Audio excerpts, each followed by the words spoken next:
সর্বপ্রথম সমস্ত প্রশংসা, গুণগান ও গুণকীর্তন সেই বিশ্ব নিয়ন্তা মহান প্রভুর, যিনি 7 খণ্ড আসমানকে বিনাই স্তম্ভে দণ্ডায়মান করে রেখেছেন এবং বিশাল জমিনকে যিনি বিছানা স্বরূপ বিছিয়ে রেখেছেন। তারপরে পরে আকায়ে নামদার তাজদারে মদিনা মুহাম্মদুর রাসূলুল্লাহ সাল্লাল্লাহু আলাইহি ওয়াসাল্লাম পর হাজার হাজার দরুদ ও শান্তির সদা বর্ষিত হোক। আমিন, আল্লাহুম্মা আমিন। আমি আপনাদের সম্মুখে আম্মা পাড়া হতে একটি ছোট্ট সূরা পাঠ করেছি। ওই ছোট্ট সূরার একটা অংশ নিয়ে সংক্ষিপ্ত আলোচনা রাখবো ইনশাআল্লাহ। আল্লাহ তাআলা মানব জাতির জন্য এখানে ঘোষণা করেছেন, ইন্নাল ইনসানা লাফি খুসর। মানব জাতি সকলেই তারা ক্ষতিগ্রস্তের মধ্যে নিমজ্জিত। যে যেমন মানুষ সে তেমন। ইল্লাল্লাযীনা আমানু ওয়া আমিলুস সালিহাতি, কিন্তু ওই লোকগুলো সেই ক্ষতি থেকে বাঁচতে পারবে যারা ঈমান এনেছে। সর্বপ্রথম আল্লাহ তাআলার প্রতি যারা ঈমান নিয়ে এসেছে, আল্লাহ রাসূলের প্রতি যারা ঈমান এনেছে, আখিরাতের প্রতি যারা ঈমান এনেছে, জান্নাত এবং জাহান্নামের প্রতি যারা বিশ্বাস স্থাপন করে, কিয়ামতের উত্থানের প্রতি যাদের আস্থা আছে, সেই সমস্ত লোকগুলোই এই ক্ষতি থেকে তারা বাঁচতে পারবে। ঈমান আনার পরে তাদের দ্বিতীয় কাজ ওয়া আমিলুস সালিহাত। শুধু ঈমান এনেই বসে থাকলে হবে না। ঈমান এনেছি, আল্লাহর প্রতি আগাধ বিশ্বাস আছে, তাছাড়া আমার কর্মজীবনে ভালো মন্দের কোনো দিক এখানে নেই, এরকম থাকলে কিন্তু নাজাতের রাস্তা নেই। সেই জন্য আল্লাহ তাআলা বলেছেন, প্রথম হচ্ছে ঈমান আল্লাহর প্রতি, আল্লাহ রাসূলের প্রতি, আখিরাতের প্রতি। তারপরে ওয়া আমিলুস সালিহাত, ভালো কাজ করতে হবে, আমলে সালেহা করতে হবে। তর্জমাটা বলে দিই, শেষের দিকটায় আলোচনা হবে না। ওয়াতাওয়াসাউ বিল হক, এবং সত্য পথে ন্যায় ও অন্যায়ের বিরুদ্ধে সুবিচারের পক্ষে তাদেরকে নিজেকে প্রতিষ্ঠিত করতে হবে। সেই প্রতিষ্ঠিত করতে গিয়ে যদি কোনো বিপদের সম্মুখীন হয়, কোনো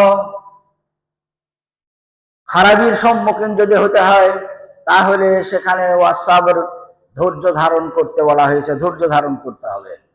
এই হলো সূরাটার মোটামুটি দিক। এখন আলোচনা হবে ওয়া আমিলুস সালিহাত। এই যে আমলে সালেহা আল্লাহ বলেছেন, ভালো আমল করতে হবে প্রত্যেকটা মানুষকে। কিয়ামতের দিনে আল্লাহ তাআলা জিজ্ঞাসা করবেন, আচ্ছা তোমার জীবনে তুমি যে ভালো কাজ করেছো, একটা ভালো কাজ দেখাও। তো সারা জীবন মানুষকে 50 বছর, 60 বছর, 70 বছর পৃথিবীর বুকে চলাফেরা করলো, ভালো কাজ তো মেলাই মানুষ করে। নামাজ পড়াটাও ভালো কাজ, রোজা রাখাটাও ভালো কাজ, অন্যকে ভালো উপদেশ দেওয়াটাও ভালো কাজ, সবই ভালো কাজ। কিন্তু এখানে যেটা বলা হয়েছে সেটা হলো উল্লেখযোগ্য একটা ভালো কাজ একটা বা একাধিক মানুষের জীবনে থাকতে হবে, যেন সেই মানুষ তার উল্লেখযোগ্য ভালো কাজটাকে সে দেখাইতে পারে যে আমি এই ভালো কাজটা করেছি, এবং সেই কাজটা আল্লাহর ওয়াস্তে হতে হবে, লিল্লাহিয়াত হতে হবে। তার নেপথ্যে অন্য কোনো লক্ষ্য বা উদ্দেশ্য রেখে করলে হবে না।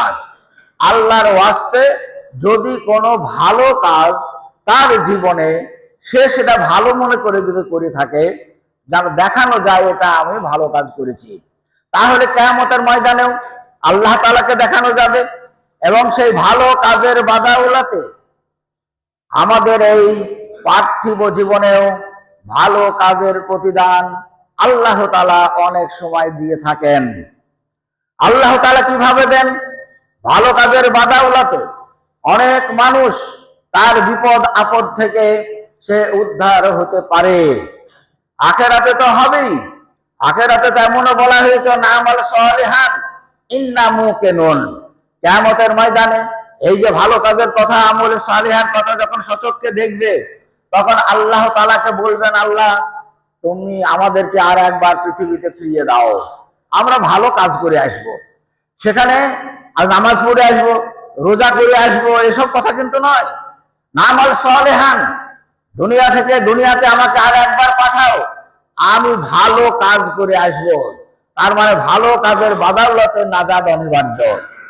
তো সেই ভালো কাজ, উল্লেখযোগ্য কাজ প্রত্যেকটা মানুষের জীবনে থাকতে হবে, একটা হোক একাধিক হোক। ভালো কাজ দুনিয়ার বুকে উপকারে আসে, কাজে আসে। অনেক সময় আল্লাহ তাআলা তার প্রতিদানে তাকে অনেক কিছু দিয়ে থাকেন। সেই রকম একটা হাদিস আপনাদের সম্মুখে আমি বর্ণনা করব। সেটা হলো মুসলিম শরীফের 6842 নম্বর হাদিস। এই হাদিসে বর্ণিত হয়েছে, লম্বা হাদিস, আর অন্যান্য জায়গাতেও আছে হাদিসটা। সেই হাদিসে তিনজন মানুষ তারা ভ্রমণে গিয়েছিল, কোনো কাজের জন্য হতে পারে, সফরের জন্য হতে পারে, আর অন্যান্য কাজের জন্য হতে পারে। তারা সেই ভ্রমণে গিয়েছিল একটা পাহাড়ি এলাকায়। পাহাড়ি এলাকায় তারা ঘোরাফেরা করে কাজ কাম সেরে যখন তারা ফিরে আসছে, ফিরে আসার সময় পাহাড়ের গায়ে দাঁড়িয়ে আকাশের দিকে তাকিয়ে দেখছে যে আকাশে কালো মেঘ, মনে হচ্ছে যেন মেঘ এবং ঝড় আমাদেরকে ঘিরবে।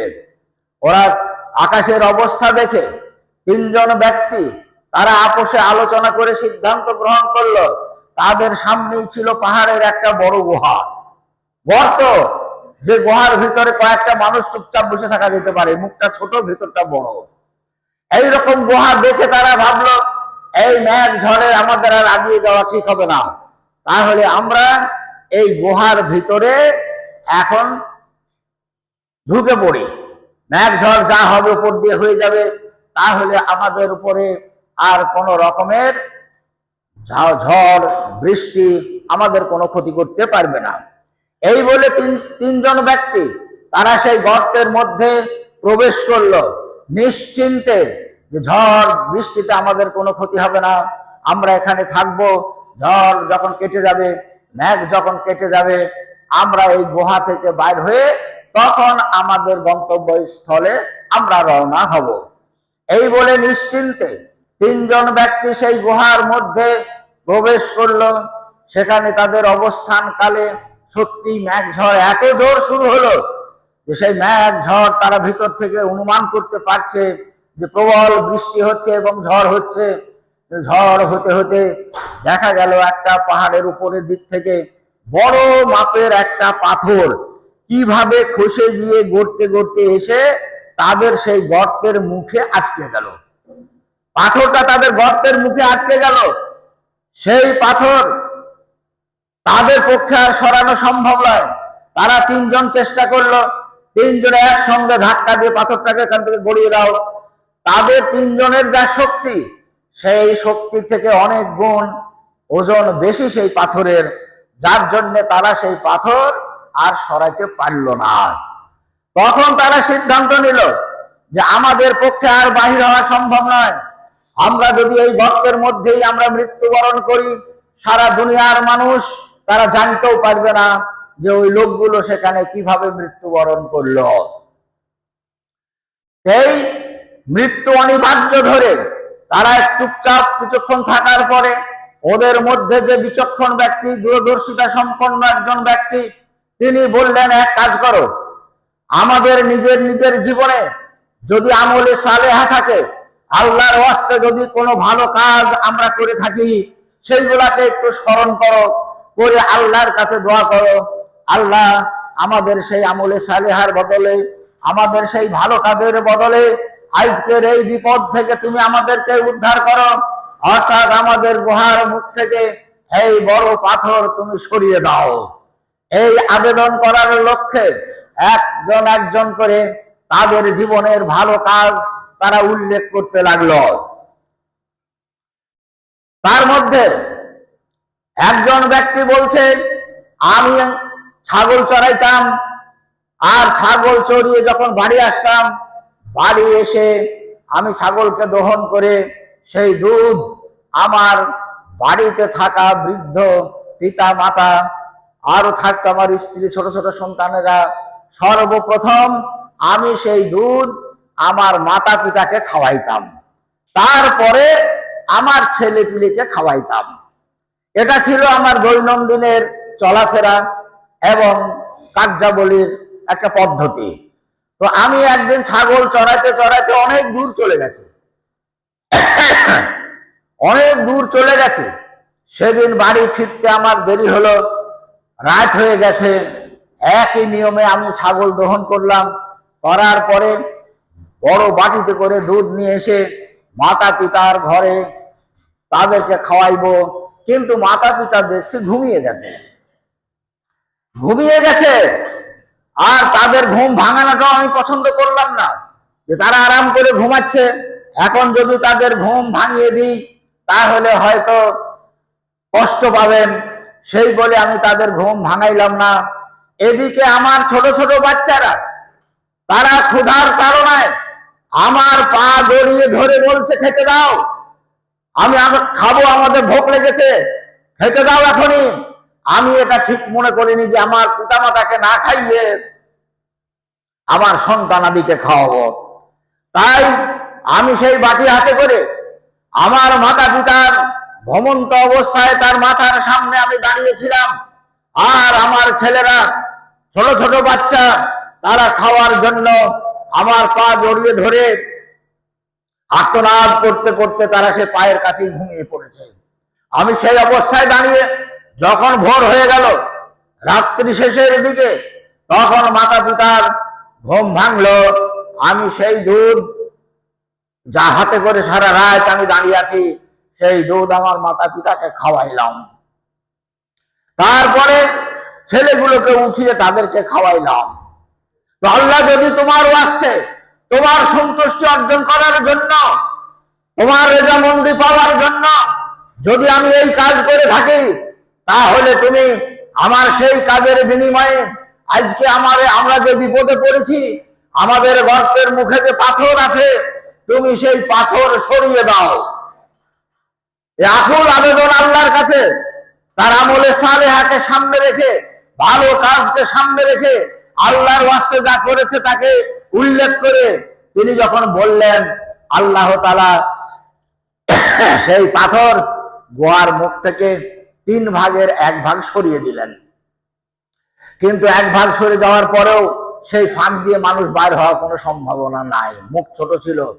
3 ভাগের 1 ভাগ যখন সরে গেল, তখন বাকি 2 জন, তাদের মধ্যে একজন বলছে, আমার জীবনে একটা ভালো কাজ, আমি আল্লাহর ওয়াস্তে, আল্লাহর ভয়ে সেরকম একটা কাজ আমার জীবনে আছে, এগুলা জীবনে উল্লেখযোগ্য ভালো কাজ। তাই সে ব্যক্তি বলছেন যে আমার একজন চাচাতো বোন ছিল, চাচাতো বোনের মতোই তাকে আমি ভালোবাসতাম, বোনের মতো দেখতাম। কিন্তু যখন সেও বড় হলো, আমিও বড় হয়েছি, তখন একদিন শয়তানের কুমন্ত্রণায় আমি আমার সেই চাচাতো বোনকে আমি কুপ্রস্তাব দিলাম, সে রাজি হলো না। তারপরে একদিন কিছুদিন পরে তার যখন অভাব হয়েছে, টাকার দরকার, সে টাকা ধার নেওয়ার জন্য আমার কাছে এসেছে, যে 100 দিরহাম আমাকে দাও, পরে দিয়ে দেবো। আমি দেখলাম এই সুযোগ, তখন আমি বললাম 100 দিরহাম তোমাকে আমি দিতে পারি, কিন্তু আমি যা বলেছিলাম তাতে রাজি হতে হবে। সে বাধ্য হয়ে রাজি হলো, 100 দিরহাম দিয়ে দিলাম। তারপরে একজন নির্জন নিরিবিলিতে আমরা 2 জন একত্রে অবস্থান করলাম। আর সেই অবস্থানকালে আমাদের কাছে দেখার মতন কোনো সম্ভাবনা কোনো মানুষের ছিল না, একমাত্র আল্লাহ ছাড়া। তাই আমরা 2 জন সেখানে 2 জনের রেজামন্দিতে আমরা আমাদের সম্পর্ক স্থাপন করার খুব কাছাকাছি জায়গায় আমরা পৌঁছে গেছি, যেখান থেকে রদ হওয়ার কোনো সম্ভাবনা নেই। এই রকম অবস্থায় সেই মেয়েটি বলল, তাকাফুল্লাহ, তুমি আল্লাহকে ভয় করো। যখন এই কথা বলেছে আল্লাহকে ভয় করো, আমি সঙ্গে সঙ্গে আল্লাহর ভয়ে, আমার ভিতরে আল্লাহর ভয় ঢুকেছে। আর আল্লাহর ভয়ে সেই রকম অবস্থা থেকে আমি ত্যাগ করে বাইরে চলে এসেছি। আল্লাহ, যদি তোমার ভয়ে, তোমাকে স্মরণ করে যদি আমি এই রকম পরিস্থিতিকে ত্যাগ করে থাকি, তাহলে তুমি সেই কাজের বিনিময়ে আজকে আমাদের এই বিপদ থেকে তুমি উদ্ধার করো, আমাদের এই গুহার মুখ থেকে তুমি পাথর সরিয়ে দাও। তো আল্লাহ তাআলা 3 ভাগের আর 1 ভাগ সরিয়ে দিলেন। 2 ভাগ সরে গেল, 1 ভাগ থাকলো। 3 জনের মধ্যে আর একজন, সে তার জীবনের উল্লেখযোগ্য কাজ সে বলতে শুরু করলো। সে তখন বলছে, ভাই আমি একজন চাষি মানুষ, অনেক জমি জায়গা, অনেক লোকজন আমার খাটে, তার মধ্যে একজন মজুর, তার কিছু মজুরি নির্ধারিত ছিল, 3 কেজি মতো শস্য তাকে দেওয়া হতো। তো একদিন মজুরির তার সে যখন আসলো, ভাই আমাকে মজুরি দিয়ে দাও, তো আমি তাকে মজুরি দেওয়ার জন্য 3 কেজি শস্য আলাদা করে রাখলাম, নিয়ে যাও। তো যাই হোক কোনো কারণে সেই মজুরি সে না নিয়ে চলে গেল। আমি আলাদা করার পরেও সে নিয়ে চলে গেল, সে না নিয়ে চলে গেল। আমি তখন তার সেই মজুরিটা কি করব, আমি সংরক্ষণ করতে লাগলাম। সে যেদিন আসবে তাকে সেটা দেব, ওই মালটা আমার মালের সঙ্গে আর আমি মিশাইনি। তো যাই হোক, তাকে সংরক্ষণ করতে করতে বেশ কিছুদিন চলে গেল, সে আসলো না। তখন আমি দেখলাম তার এই শস্যগুলো নষ্ট হবে, তাই ওই শস্যগুলো একটা আলাদা জমিতে রোপণ করলাম, সেগুলো সেখানে চাষ করার জন্য বুনে দিলাম। সেই জমিতে অনেক ফসল হলো, ওই ফসলগুলো আলাদা করে রাখলাম। আবার তার পরের বছরে আলাদাভাবেই চাষ করতাম। ওই চাষ থেকে তার জন্য কিছু ছাগল, কিছু ভেড়া কিনলাম তার টাকায়। তার জন্য রাখাল নির্ধারিত করা হলো। সেই রাখালে ছাগল দেখে, ভেড়া চড়ায়, চাষবাসের মানুষের মজুরি, তার সেই শস্য থেকে, তার উপার্জিত সম্পদ থেকেই আমার তদারকিতে এইগুলা হয়েছে। হতে হতে এমন হয়েছে, ছাগলের গোয়াল ভর্তি, ভেড়ার গোয়াল ভর্তি, বিরাট গোডাউন, তার সেই চাষের শস্য সেই গোডাউনে আমি ভরে রাখতাম। এইরকম অবস্থায় একদিন সেই মজুর ঘুরে এসেছে। ঘুরে এসে আমার কাছে এসে বলছে, ভাই আমি অনেক দিন আগে আপনার কাছে একদিন আমি কাজ করেছিলাম, সেই কাজের মজুরিও আপনি দিতে চেয়েছিলেন, কিন্তু মজুরিটা না নিয়ে আমি চলে গিয়েছিলাম, মজুরিটা আমার নিয়ে যাওয়া হয়নি, তাই আপনি আমার সেই মজুরিটা দেন। লোকটাও কিন্তু দেখে চিনতে পেরেছে, ও যখন কথা বলছে তখন সেই কথা তার মনে পড়ছে, আর তার জন্য যে এত কিছু করেছে সে নিজেই জানে। তার মালের সঙ্গে কোনো সম্পর্ক নেই, পুরো আলাদাভাবে সব করেছে, একটা এলাকা ঘিরে রেখেছে। তখন সে বলছে, ভাই ঠিক আছে, তোমার মজুরি আমি দেওয়ার জন্য তৈরি আছি, আর এতদিন পরে এসেছো, তোমার মজুরি আমি সংরক্ষণ করতে করতে আজকে তোমার এই সমস্ত এই যে গোডাউনে যত মাল আছে, এই যে ছাগলের পাল, এই যে ভেড়ার পাল, আর ওর দেখাশোনার জন্য যে সমস্ত রাখাল বাকাল রয়েছে, এ সব কিছু তোমার, সব তোমার। তুমি এই ছাগল ভেড়া তাদের রাখাল এবং ওই গোডাউনের সব সম্পদ তুমি নিয়ে চলে যাও। তো সে ভাবছে মালিক অনেকদিন পরে আমি এসেছি, সেই জন্য হয়তো আমাকে ঠাট্টা করছে। গরিব মানুষ আমি, একদিন মজুরি করেছি, আর এই কয়েক বছর পরে আসাতে এত কিছু দেবো মানে আমাকে ঠাট্টা করছে, মজুরি দেবে না, উপহাস করছে। তাই আমি বললাম, আল্লাহকে ভয় করো, আল্লাহকে ভয় করো, আমাকে উপহাস করো না, আমাকে ঠাট্টা করো না। আমি তোমার ন্যায্য কাজ করেছি, আর ন্যায্য মজুরি আমি পাবো। আমার নিচে আসা সম্ভব হয়নি, আমি চলে গিয়েছিলাম বিশেষ কারণে, আজকে তোমার কাছে ফিরে এসেছি, তুমি আমার সেই মজুরিটা আমাকে দাও। সে জানে আমার 3 কেজি মজুরি, এত কিছু আমি কি করে পাবো। তখন সেই লোকটি শুরু থেকে তখন পর্যন্ত যেভাবে তার এই সমস্ত সম্পদগুলো, এই সমস্ত জীব জন্তু এবং তার শস্য যেগুলো সে সংরক্ষণ করেছে, বিস্তারিত আলোচনা তার সামনে করলো। ভাই তোমার সেই সম্পদ সামান্য জিনিসকে আমি দেখলাম রেখে দিলে একদিন নষ্ট হবে, তুমি যেদিন ফিরে আসবা সেদিন আর পাবা না, তাই সেটাকে আমি সুষ্ঠুভাবে সংরক্ষণ করার লক্ষ্যে আমি এইগুলা করেছি। আর সেইগুলো বাড়তে বাড়তে আজকে এই জায়গায় এসে পৌঁছেছে। ফলে তুমি কোনো দ্বিমত করো না, এসবই তোমার, তুমি নিয়ে চলে যাও। তো তখন সে বলছে, হে আল্লাহ, যদি আমি তোমাকে তোমার সন্তুষ্টি অর্জন করার জন্য সেই আমানত যদি আমি রক্ষা করে থাকি, সেই আমানতের যদি আমি বৃদ্ধি করে থাকি, তাহলে তুমি সেই আমলে সালেহার বদলে, সেই ভালো কাজের বদলে আজকের এই বিপদ থেকে তুমি আমাদেরকে রক্ষা করো। আমাদের এই গুহার মুখ থেকে তুমি পাথরকে সরিয়ে দাও। 3 ভাগের 1 ভাগ ছিল। যখন এই ঘটনা বলার পরে আল্লাহ তাআলার কাছে যখন আবেদন করলেন যে আমার এই তোমার ওয়াস্তে যে কাজ আমি করেছি, তোমার এই আমানত যে আমি রক্ষা করেছি, তার বিনিময়ে আজকে তুমি আমাদের এই বিপদ থেকে রক্ষা করো, আমাদের এই গুহার মুখ থেকে পাথরকে সরিয়ে দাও। যেমন বললেন, সঙ্গে সঙ্গে পাথর গুহার মুখ থেকে সরে গেল, পুরো ফাঁকা হয়ে গেল। তারা সেই গুহা থেকে তখন 3 জনই বাইর হয়ে নিজ নিজ গন্তব্যস্থলে গিয়ে তারা পৌঁছালো পায়ে হেঁটে। তাদের সফরটা ছিল পায়ে হেঁটে, কোনো বাহন ছিল না। তাই তারা ওখান থেকে বাইর হয়ে চলে গেল। হাদিসটা বিভিন্ন জায়গায় বর্ণিত হয়েছে। আমি যেটা বললাম সেটা মুসলিম শরীফের 6842 নম্বর হাদিস, এটা বর্ণিত, লম্বা হাদিস।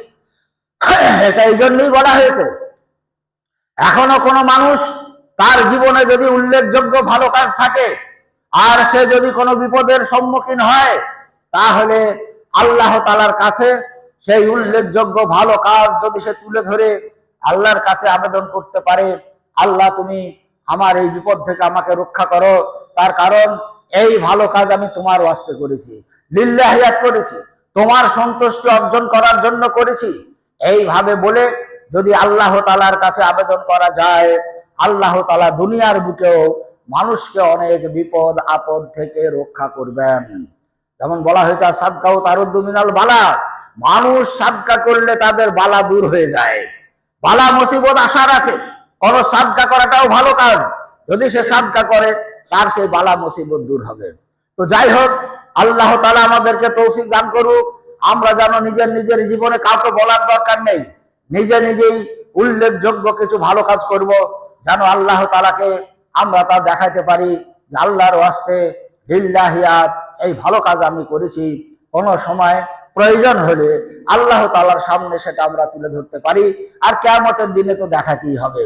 তো আল্লাহ তাআলা আমাদেরকে সে তৌফিক দান করুক, আমরা যেন টার্গেট ভিত্তিক কোনো ভালো কাজ আমরা করতে পারি। আমিন। ওয়া মা তাওফিকি ইল্লা